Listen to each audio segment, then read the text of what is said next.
ओम शांति। आज 10 अगस्त 2024 के बाबा के अनमोल मधुर महावाक्य सुनेंगे। आज की बाबा की मुरली है, भक्त और ज्ञानी दोनों में क्या अंतर है।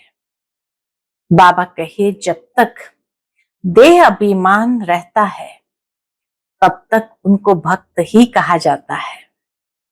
ज्ञानी अर्थात जो कर्मातीत अवस्था को पा लेता है तब उसको कहेंगे संपूर्ण कर्मातीत या संपूर्ण ज्ञानी। फिर उसको पढ़ाई पढ़ने की दरकार नहीं। जब तक भक्त है, देह अभिमान है, तब तक पढ़ाई जरूर पढ़नी पड़ती है। साथ ही बाबा कहे, इस समय बाबा आकर के तुम सबकी सब मनोकामनाएं पूरी करते हैं, इसलिए तुम्हारा पेट भरा है। तुम्हारी आंखें किसी भी चीज में डूबनी नहीं चाहिए। बाबा आए हमें तृप्त आत्मा बनाने, तो हम सभी संतुष्ट आत्माएं हैं। तो इसलिए बाबा कहे, तुम बच्चों को कभी कोई भी बात की इच्छा या तृष्णाएं नहीं रहनी चाहिए। सुनते हैं आज के बाबा के अनमोल मधुर महावाक्य। ओम शांति। मीठे बच्चे, अभी तुम्हारी सब आशाएं पूरी होती है, पेट भर जाता है। बाप आए हैं तुम्हें तृप्त आत्मा बनाने। आज की मुरली से प्रश्न है, अभी तुम बच्चे भक्ति तो नहीं करते हो, लेकिन भक्त जरूर हो। कैसे? उत्तर है, जब तक देह अभिमान है तब तक भक्त है। बहुत गहरी बात बाबा ने कही, जब तक देह अभिमान है तब तक भक्त है। तुम ज्ञानी बनने के लिए पढ़ रहे हो, लेकिन अभी संपूर्ण ज्ञानी बने नहीं हो, क्योंकि कहां न कहां देह अभिमान इंटरफियर करता रहता है। इसलिए हमें पढ़ाई की आवश्यकता है। तो ये न समझे हमें इतना साल हो गया, अभी हमने सारा ज्ञान समझ लिया, हम ज्ञानी हो गए, इसलिए हमें पढ़ने की दरकार नहीं। बाबा कहे नहीं। तो ये एक बहुत सूक्ष्म बात बाबा ने स्पष्ट की है। जब इम्तिहान पास करेंगे, कर्मातीत बन जाएंगे, तब संपूर्ण ज्ञानी कहेंगे, फिर पढ़ने की दरकार नहीं। ओम शांति। भक्त और भगवान दो चीज है ना, बच्चे और बाप। भक्त तो ढेर के ढेर है, भगवान है एक। तुम बच्चों को बहुत सहज बात लगती है। आत्माएं शरीर द्वारा भक्ति करती है, क्यों? भगवान बाप से मिलने के लिए भक्ति की ही जाती है, परमात्मा से मिलने के लिए। तुम भक्त अभी ड्रामा को समझ गए हो, जब पूरे ज्ञानी बन जाएंगे तो यहां नहीं रहेंगे। स्कूल में पढ़ते हैं, एग्जाम्पल देखो बाबा ने कितना सुंदर दिया है। स्कूल में पढ़ते हैं, इम्तिहान पास किया तो दूसरे दर्जे में चले जाएंगे। अभी तुमको भगवान पढ़ा रहे हैं। ज्ञानी को तो पढ़ाई की दरकार नहीं रहती। भक्तों को भगवान पढ़ा रहे हैं। तुम जानते हो हम आत्मा भक्ति करते थे, अब भक्ति से निकल ज्ञान में कैसे जाएं? ये बाप सिखलाते हैं। भक्ति से निकलकर ज्ञान में कैसे जाए, ये बाप सिखलाते हैं। अभी भक्ति करते नहीं हो, परंतु देह अभिमान में तो आ जाते हो ना, यह भी तुम समझते हो। वो भक्त लोग तो भगवान को भी नहीं जानते, खुद कहते हैं नेति नेति हम नहीं जानते। नंबर 1 जो भक्त है, उनसे भी बाप पूछते हैं, तुम जिस भगवान के भक्त थे उनको जानते थे? ब्रह्मा बाबा से भी पूछते थे, बाबा कि तुम जिस भगवान के भक्त थे उनको जानते थे? वास्तव में भगवान भी होना एक चाहिए। यहाँ तो अनेक भगवान हो गए हैं, अपने को भगवान कहते रहते हैं। इसको कहा जाता है अज्ञान। जब मनुष्य अपने आप को भगवान कहने लगे तो इसको कहा जाता है अज्ञान। भक्ति में घोर अंधियारा है, वह है ही भक्ति मार्ग। भक्त लोग गाते हैं, क्या गाते हैं? ज्ञान अंजन सतगुरु दिया, अज्ञान अंधेर विनाश। तो ज्ञान अंजन गुरु लोग नहीं दे सकते हैं, सतगुरु ही दे सकता है।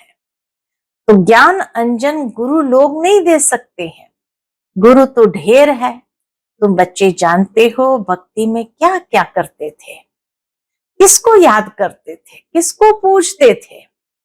वह भक्ति का अंधियारा अभी तुम्हारा छूट गया, क्योंकि बाप को जान लिया। बाप ने परिचय दिया है। क्या परिचय दिया है? मीठे मीठे बच्चे, तुम आत्मा हो। स्वयं का परिचय दिया है। तुमने इस शरीर के साथ पार्ट बजाया है। तुम्हारा है बेहद का ज्ञान, बेहद का पार्ट बजाते रहते हो। तुम हद से निकल अब बेहद में चले गए हो। ये दुनिया भी बढ़ते बढ़ते कितने बेहद में चली गई है। हाँ, दुनिया कितनी विस्तार को पा चुकी है, बेहद में चली गई है, फिर जरूर हद में आएगी। बाबा कहे फिर जरूर बेहद से हद में आएगी, अर्थात छोटा सा सतयुगी संसार होगा। हद से बेहद में, बेहद से हद में कैसे आते हैं? अभी तुम बच्चों को मालूम पड़ा है, आत्मा छोटी स्टार मिसल है। इतना समझते हैं फिर भी इतना बड़ा लिंग बना देते हैं। ज्योति बिंदु कहते हैं, लेकिन फिर भी इतना बड़ा लिंग बना देते हैं। वह भी क्या करे, क्योंकि छोटी सी बिंदु की पूजा तो कर न सके। कहते हैं भ्रुकुटी के बीच चमकता है सितारा। अब उस सितारे की भक्ति कैसे करे? भगवान का तो किसको पता ही नहीं है। आत्मा का मालूम है, आत्मा भ्रुकुटी के बीच रहती है, बस। यह बुद्धि में नहीं आता कि आत्मा ही शरीर ले पार्ट बजाती है। पहले पहले तुम ही पूजा करते थे, बड़े बड़े लिंग बनाते थे। रावण का भी दिन प्रतिदिन बड़ा चित्र बनाते हैं। लिंग भी बड़े बड़े बनाते हैं, तो रावण का भी बड़ा बड़ा चित्र बनाते हैं। छोटा रावण तो बना न सके। मनुष्य तो छोटा होता है फिर बड़ा होता है, रावण को कभी छोटा नहीं दिखाते हैं। वह तो छोटा बड़ा होता नहीं, वो कोई स्थूल चीज ही नहीं है। रावण 5 विकारों को कहा जाता है। 5 विकारों की वृद्धि होती जाती है, क्योंकि तमो प्रधान बनते जाते हैं। आगे देह अभिमान इतना नहीं था, फिर बढ़ता गया। एक की पूजा की फिर दूसरे की पूजा की, एक की पूजा की फिर दूसरे की पूजा की, ऐसे वृद्धि को पाते गए हैं। आत्मा तमो प्रधान बन गई। दुनिया में और कोई मनुष्य नहीं होगा जिसको ये बुद्धि में हो कि सतो प्रधान कब होते हैं, फिर तमो प्रधान कब बनते हैं। इन बातों से मनुष्य बिल्कुल अनजान है। तमो प्रधान सतो प्रधान की बातों से मनुष्य बिल्कुल ही अनजान है। नॉलेज कोई डिफिकल्ट नहीं है। बाप आकर बिल्कुल सहज नॉलेज सुनाते हैं, पढ़ाते हैं, फिर भी सारा पढ़ाई का तंत्र रह जाता है, सारा पढ़ाई का सार रह जाता है। क्या है सार? हम आत्मा बाप के बच्चे हैं, बाप को याद करना है। ये है सारे पढ़ाई का सार। यह भी गायन है, कोटों में को कितने थोड़े निकलते हैं। कोटों में कोई ही यथार्थ रीति जानते हैं। किसको? बाप को। कहेंगे बाप कभी ऐसा होता है क्या? अपने बाप को तो सभी जानते हैं, बाप को क्यों भूल गए हैं? इसका नाम ही है भूल भुलैया का खेल। इसलिए बाप को भूल गए हैं। एक होता है हद का बाप, दूसरा होता है बेहद का बाप। दो बाप से वर्षा मिलता है, हद के बाप से थोड़ा वर्षा मिलता है। दिन प्रतिदिन बिल्कुल थोड़ा होता जाता है, जैसे कि कुछ भी है नहीं। जब तक बेहद का बाप न आए तो पेट ही न भरे, पेट ही सारा खाली हो जाता है। बाप आकर ज्ञान के खुराक से पेट भरते हैं। हर बात में पेट ऐसा भर देते हैं जो तुम बच्चों को कोई चीज की दरकार ही नहीं। सतयुग में कोई चीज की दरकार ही नहीं, सब आशाएं पूरी कर देते हैं। तृप्त आत्मा हो जाती है। जैसे ब्राह्मणों को खिलाते हैं तो आत्मा तृप्त हो जाती है। यह है बेहद की तृप्ति। फर्क देखो कितना है। आत्मा के हद की तृप्ति और बेहद की तृप्ति में फर्क देखो कितना है। बाप को जानने से ही तृप्त हो जाती है, क्योंकि बाप स्वर्ग का मालिक बनाते हैं। तुम जानते हो हम बेहद बाप के बच्चे हैं। बाप को तो सब याद करते हैं ना, बल कोई कोई कहते हैं यह तो नेचर है, हम ब्रह्म में लीन हो जाएंगे। बाप ने बताया है कि ब्रह्म में कोई भी लीन नहीं होता। यह तो अनादि ड्रामा है जो फिरता रहता है, इसमें मूंझने की बिल्कुल दरकार नहीं। 4 युगों का चक्र फिरता रहता है, हूबहू रिपीट होता रहेगा। बाप एक ही है, दुनिया भी एक ही है। वो लोग कितना माथा मारते हैं, समझते हैं मून में भी दुनिया है, सितारों में भी दुनिया है, कितना ढूंढते हैं। मून में भी प्लॉट लेने का सोचते हैं, ये कैसे हो सकता, किसको पैसा देंगे। अच्छा, मून में प्लॉट लेंगे तो किसको पैसा देंगे। इसको कहा जाता है साइंस का घमंड। बाकी तो है कुछ भी नहीं, ट्रायल करते रहते हैं। ये माया का पंप है ना, स्वर्ग से भी जास्ती शो करके दिखाते हैं। स्वर्ग को तो भूल ही गए हैं। स्वर्ग में तो अथाह धन था, एक मंदिर से ही देखो कितना धन ले गए, और 17 बार, एक बार भी नहीं। भारत में ही इतना धन था, बहुत खजाना भरपूर था। मोहम्मद गजनबी आया, लूट कर ले गया। आधा कल्प तो तुम समर्थ रहते हो, चोरी आदि का कोई नाम नहीं होता। रावण राज्य ही नहीं, रावण राज्य शुरू हुआ और चोरी चकारी झगड़े आदि शुरू हुए। रावण का नाम लेते हैं, बाकी रावण कोई है नहीं। विकारों की प्रविष्टता हुई। रावण के लिए मनुष्य क्या क्या करते हैं, कितना मनाते हैं। दशहरा कितना मनाते हैं। तुम भी दशहरा मनाते थे, देखने जाते थे रावण को कैसे जलाते हैं, फिर सोना लूटने जाते हैं।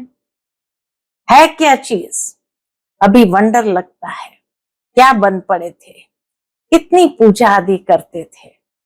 कोई बड़ा दिन होता है तो क्या क्या करते रहते हैं। भक्ति मार्ग जैसे गुड़ियों का खेल है, वह भी कितना समय चलता है, यह तुम जानते हो। शुरू में इतना नहीं करते थे, शुरू में इतना बपका नहीं करते थे, फिर वृद्धि को पाते पाते अभी देखो क्या हाल हो गया है। इतना खर्चा कर चित्र व मंदिर आदि क्यों बनाते हैं, यह है वेस्ट ऑफ मनी। मंदिर आदि बनाने में लाखों रुपए खर्च करते हैं। बाप कितना प्यार से बैठ समझाते हैं, हमने तुम बच्चों को अथाह धन दिया, वह सब कहाँ गंवाया। हिसाब पूछते बाबा, इतना धन दिया फिर कहाँ गंवाया। रावण राज्य में तुम क्या से क्या बन पड़े हो। ऐसे नहीं कि ईश्वर की भावी पर राजी रहना है, यह कोई ईश्वर की भावी नहीं है, ये तो माया की भावी है। अभी तुमको ईश्वर का राज्य भाग्य मिलता है, वहां तो दुख की कोई बात ही नहीं। ईश्वर की भावी जो है वहां तो कोई दुख की बात ही नहीं। ईश्वर की भावी और आसुरी भावी में कितना फर्क है, ये समझ तुमको अभी मिलती है। सो भी नंबरवार पुरुषार्थ अनुसार ज्ञान इंजेक्शन किसको लगता है, ये तो समझ सकते हो। फलाने को ज्ञान का इंजेक्शन अच्छा लगा है, फलाने को कम लगा हुआ है, इनको बिल्कुल लगा हुआ ही नहीं है। ये तो बाबा ही जानते हैं ना। सर्विस पर सारा मदार है। सर्विस से ही बाप बताएंगे इनको इंजेक्शन लगा नहीं। बाबा कहे सर्विस से बाप बताएंगे इनको इंजेक्शन लगा नहीं। बिल्कुल सर्विस करना जानते ही नहीं। ऐसे भी है किसको जास्ती इंजेक्शन लगा है, किसको बिल्कुल नहीं। कहा जाता है ज्ञान अंजन सतगुरु दिया, अज्ञान अंधेर विनाश। ज्ञान का सुख का सागर परमपिता परमात्मा है, फिर उनको ठिक्कर बित्तर में ठोक दिया है। बच्चों को कितना निश्चय होना चाहिए। बेहद का बाप हमको बेहद का सुख देते हैं। गाते भी है बेहद का बाबा आप जब आएंगे तो हम आपके ही बनेंगे, आपकी मत पर ही चलेंगे। भक्ति में तो बाप का मालूम ही नहीं रहता। ये पाठ अभी ही चलता है, अभी ही बाप पढ़ाते हैं। तुम जानते हो ये पढ़ाई का पाठ फिर 5000 वर्ष बाद चलेगा। बाप फिर 5000 वर्ष बाद आएंगे। आत्माएं सब भाई भाई है, फिर शरीर धारण कर पाठ बजाती है। मनुष्य सृष्टि की भी वृद्धि होती रहती है। आत्माओं का भी स्टॉक है ना। बाबा कहे आत्माओं का भी स्टॉक है ना। जितना मनुष्य का स्टॉक पूरा होगा उतना ही वहां आत्माओं का स्टॉक होगा। एक्टर्स एक भी कम जास्ती नहीं होंगे। ये सब है बेहद के एक्टर्स, ये सब बेहद के एक्टर्स है। इनको अनादि पार्ट मिला हुआ है। ये वंडरफुल है ना। अभी तुम बच्चे कितने समझदार बने हो। ये पढ़ाई कितनी उच्च है। तुम्हें पढ़ाने वाला स्वयं ज्ञान का सागर बाप है। बाकी सब है भक्ति के सागर। जैसे भक्ति का मान है वैसे ज्ञान का भी मान है। भक्ति में कितना मनुष्य दान पुण्य करते हैं ईश्वर अर्थ, क्योंकि वेद शास्त्र आदि कितने बड़े बड़े बनाते हैं। अभी तुम बच्चों को भक्ति और ज्ञान का अंतर मिला है। ज्ञान और भक्ति, कितनी विशाल बुद्धि चाहिए। तुम्हारी कभी कोई में आंख नहीं जाएगी। तुम कहेंगे क्या हम इन किंग क्वीन आदि को देखें, उनको क्या देखना है। इस संसार के किंग क्वीन को क्या देखना है। दिल में कोई आश नहीं होती। यह सब खत्म होने वाला है। जिनके पास जो है सब खत्म होने का है। पेट तो वही 2 रोटी मांगता है, लेकिन इसके लिए कितना पाप करते हैं। मनुष्य देखो कितना पाप करते हैं। इस समय दुनिया में पाप ही पाप है। पेट पाप बहुत कराता है। 1-2 के ऊपर झूठे कलंक लगा देते हैं। पैसे भी ढेर कमाते हैं। कितने पैसे छिपा लेते हैं। गवर्नमेंट क्या कर सकती है, परंतु कोई कितना भी छिपावे छिप नहीं सकता। अभी तो नेचुरल कैलेमिटीज भी आनी है, बाकी थोड़ा समय है। बाप कहते शरीर निर्वाह अर्थ कुछ भी करो, उसके लिए मना नहीं करते। बच्चों को खुशी का पारा चढ़ा रहना चाहिए। बाप और वर्षा याद रहे, बाप तो सारे विश्व का मालिक तुमको बना देते हैं। धरती आसमान सब अपने हो जाते हैं। कोई भी हद नहीं रहती। बच्चे जानते हैं हम ही मालिक थे। भारत अविनाशी खंड गया हुआ है, तो तुम बच्चों को बहुत खुशी रहनी चाहिए। हद के पढ़ाई की भी खुशी होती है ना, ये तो बेहद की पढ़ाई है। बेहद का बाप पढ़ाते हैं। ऐसे बाप को याद करना चाहिए। बच्चे तो समझ सकते हैं वह जिस्मानी धंधा आदि क्या है, कुछ भी नहीं। हम बाप से क्या वर्षा पाते हैं, कितना रात दिन का फर्क है। हम तो जिस्मानी धंधा आदि करते भी जाकर सिरताज बनेंगे। बाबा कहे बच्चे तो जिस्मानी धंधा आदि करते भी जाकर सिरताज बनेंगे। बाप आया है पढ़ाने, तो बच्चों को खुशी होनी चाहिए। वह काम काज भी करते रहना है। यह तो समझते हैं ये पुरानी दुनिया है, इनके विनाश के लिए सब तैयारियां हो रही है। ऐसे ऐसे काम करते हैं जो डर लगता है, कहां बड़ी लड़ाई न लग जाए। यह सब ड्रामा अनुसार होना ही है। ऐसा नहीं कि ईश्वर कराते हैं, ड्रामा में नूंद है। आज नहीं तो कल विनाश जरूर होना है। बाबा की ये भविष्यवाणी, आज नहीं तो कल विनाश जरूर होना है। अभी तुम पढ़ रहे हो, तुम्हारे लिए नई दुनिया जरूर चाहिए। ये सब बातें अंदर से मिरण कर खुश होना चाहिए। बाबा ने ये रथ भी ले लिया, इनको तो कुछ भी है नहीं, सब कुछ छोड़ दिया। बेहद की बादशाही मिलती है तो फिर ये क्या करेंगे। बाबा का गीत भी बनाया हुआ है, अलफ को अल्लाह मिला तो फिर ये गदाई क्या करेंगे। कम जास्ती दे एकदम खलास कर दिया। शरीर भी बाबा को दे दिया। ओहो, हम तो विश्व के मालिक बनते हैं, अनेक बार मालिक बने हैं, कितना सहज है।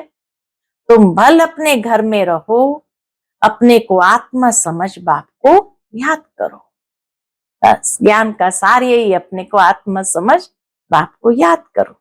अच्छा, मीठे मीठे सिकिलधे बच्चों प्रति माता पिता बाप दादा का याद प्यार और गुड मॉर्निंग। रूहानी बाप की रूहानी बच्चों को नमस्ते। हम सभी रूहानी बच्चों की रूहानी माता पिता बाप दादा को याद प्यार, गुड मॉर्निंग और नमस्ते नमस्ते। शुक्रिया बाबा, शुक्रिया। आज की मुरली से धारणा के लिए मुख्य सार है।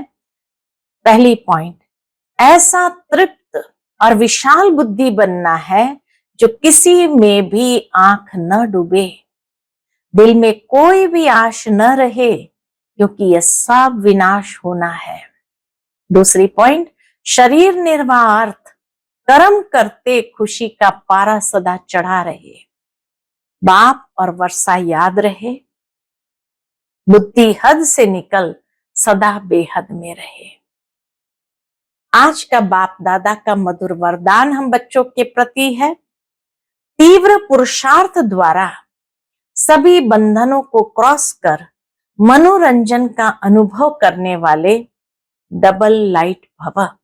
तीव्र पुरुषार्थ द्वारा सभी बंधनों को क्रॉस कर मनोरंजन का अनुभव करने वाले डबल लाइट भव। कई बच्चे कहते हैं वैसे तो मैं ठीक हूं, लेकिन ये कारण है ना संस्कारों का, व्यक्तियों का, वायुमंडल का बंधन है। परंतु कारण कैसा भी हो, क्या भी हो, तीव्र पुरुषार्थी सभी बातों को ऐसे क्रॉस करते हैं जैसे कुछ है ही नहीं। वह सदा मनोरंजन का अनुभव करते हैं। ऐसी स्थिति को कहा जाता है उड़ती कला, और उड़ती कला की निशानी है डबल लाइट। उन्हें किसी भी प्रकार का बोझ हलचल में ला नहीं सकता, किसी भी प्रकार का बोझ हलचल में ला नहीं सकता। आज का स्लोगन है, हर गुण व ज्ञान की बात को अपना निजी संस्कार बनाओ। हर गुण और ज्ञान की बात को अपना निजी संस्कार बनाओ। अच्छा, ओम शांति।